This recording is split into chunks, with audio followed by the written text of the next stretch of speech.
This is a great time of year, and one of my favorite things about the holidays is amaryllis bulbs. And we've got a beautiful one that's blooming right now, and this is called Charisma.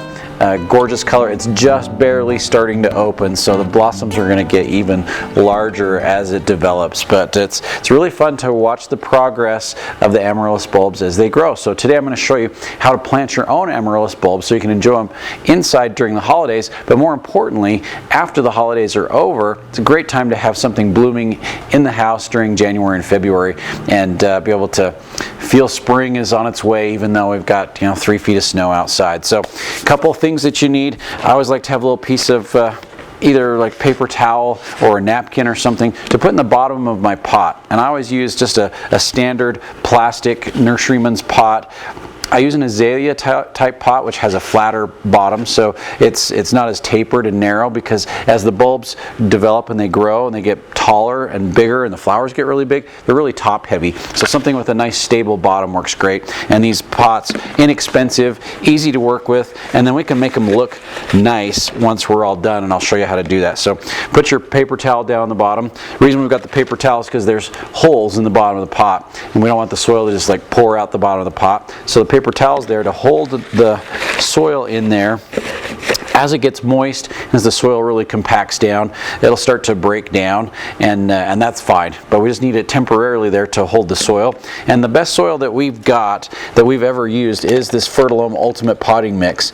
Ultimate Potting Mix is a great mixture of peat moss, vermiculite, perlite, and humate, and it's wonderful for planting plants indoors, and also for containers and pots, and great for amaryllis. So I've got some right here. I grabbed my handy dandy scoop, and what I'm going to do is I'm going to fill it up part way so that we can get the bulb down in the bottom of the pot. So hopefully I don't make a giant mess getting the soil in here. There we go, not too bad. All right, set that aside for a moment. All right, so you can see how light and fluffy and nice that soil is. It doesn't have any bark or twigs or junk in it. It's just peat moss, perlite, and vermiculite. So a really nice, light, fluffy soil.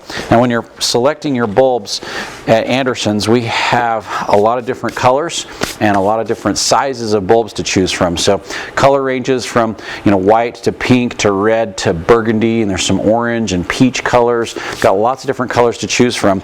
But the bigger the bulb, the more flowers it's going to produce. So we bring in the biggest bulbs that we can get.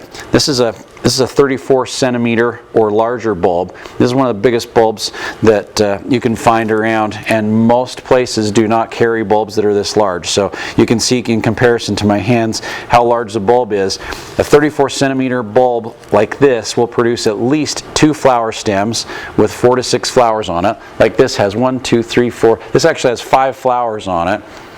This will produce at least 2 stems like that, and in most cases it'll produce 3. So you're going to get at least 2 stems of 4 to 6 flowers, and possibly a third. So you could have anywhere between 8 to 12 to even 15 flowers off of one bulb like this. My bigger bulbs, my jumbo bulbs, they're 40 centimeters or bigger, and you can tell much bigger. I mean, the bulbs are just massive. The bigger the bulb, the more flowers you're going to have. So comparison wise, you can see how much bigger this bulb is than our 34 centimeter. The jumbos will produce at least 3 flower stems with 4 to 6 flowers on it, and in most cases they'll produce 4 flower stems. It's not unusual to have 16 to 20 flowers off of one bulb like this size. So if you're going to do a jumbo size bulb like this in a pot, I would probably start with about an 8-inch pot, and with the smaller bulbs, a 7 to a 7.5-inch pot seems to work perfectly. But this one has a lot of root system on it, so we've got to make a little bit of room down the bottom of our pot. So filled that up with soil, I can make kind of an impression or an indentation down there in the bottom where those roots can go. What I like to do is get your bulbs a day or two in advance before you're going to plant them up, and soak them in water, just room temperature water, overnight for 12 to 24 hours. Just submerge them in water and just let them rehydrate up, and it'll rehydrate. It'll make those roots all nice and plump and thick, and your bulb will produce a lot lot better flowers for you if you can do that in advance. So the trick with this one is to make sure not to break those roots and to get them into the pot properly so we can get that bulb positioned right in the middle. So I like that bulb right in the middle if possible. So I'm going to try and position it right there. What I'll usually do is I'll take my soil and I'll kind of work that in around the outside of the bulb so it'll kind of support the bulb as I hold it. If I had another hand, I would use the scoop to bring the soil over a little bit quicker, but today we only have two hands, so let's see if we can make this work a little bit faster. It's really nice with the bulbs that are big like this is it's fun to kind of see how large the bulb is, and they do better if they're sitting a little bit more on the surface.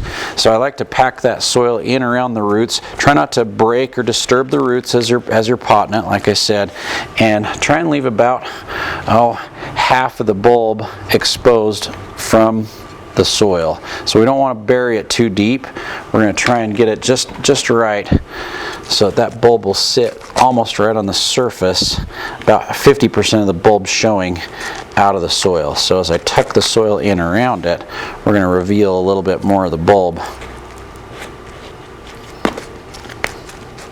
And we're going to make a nice big mess here. Since those roots are so big, I kind of had to plant it a little lopsided, but it's really not too bad. And that's the way we want it, like that. So there's our amaryllis bulb. About half the bulb showing, the other half is buried below the surface. And then I like to use a little saucer. If I can get my saucer out of here. There we go. So saucer underneath.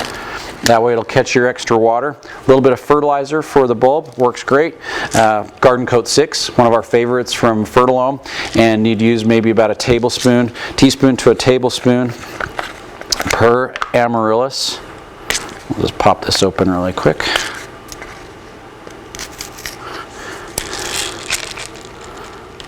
We'll shake about a teaspoon on there. There we go. Just right. You can see the fertilizer sitting there. The Garden Coat 6, as you water it, it will gradually release the fertilizer. So it's about a 4-month release fertilizer. So every time you water, it'll give the plant just a little bit of fertilizer. And once you get it planted, if you don't like the look of the plastic pot, we can take it and put in a much more decorative, more attractive planter. Makes a wonderful gift for the holidays, and then you get to watch it grow. And a lot of times you'll see those bulbs produce flowers in a couple weeks. Sometimes it takes 4 weeks, sometimes it takes 6. Sometimes they're just a little bit slower, sometimes they come along a little bit quicker.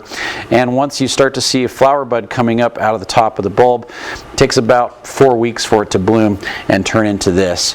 Now sometimes we'll get bulbs in that have buds coming already. So this is one of those jumbo bulbs. It's got 2 flower buds coming already, that once we plant it up, it won't be very long at all. It'll only take a week or 2 for it to start to bloom, and we'll be able to enjoy that right away. So a lot of fun planting the amaryllis, and a great way to enjoy something growing indoors during the winter time. And we've got all you need to plant those up here at Anderson Seed.